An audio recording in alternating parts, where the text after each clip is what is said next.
Our fifth major transformation is digital fabrication, which we can also understand as using machines to design and build individually, precisely, and quickly. And this is arising from a number of things that are coming together, a number of lines of development. We have digital design. A lot of people are probably familiar with CAD and computer-aided design. So we have digital design today, right? We're designing things in computers.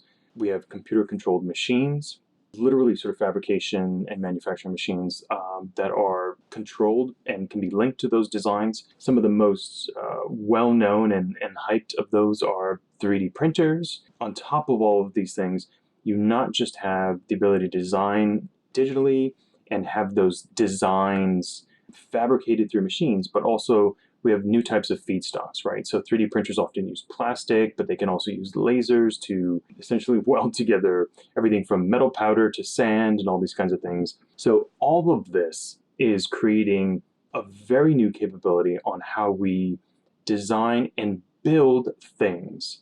And the kinds of implications that people are excited about and they're looking at for these things have to do with like the dematerialization of trade, as they call it, where, instead of things having to be made in far off places and shipped to you, the increasing promise of local groups and communities and individuals being able to fabricate, to manufacture in their locality many of the things that otherwise traditionally had to be made by specialist factories in other parts of the country or other parts of the world.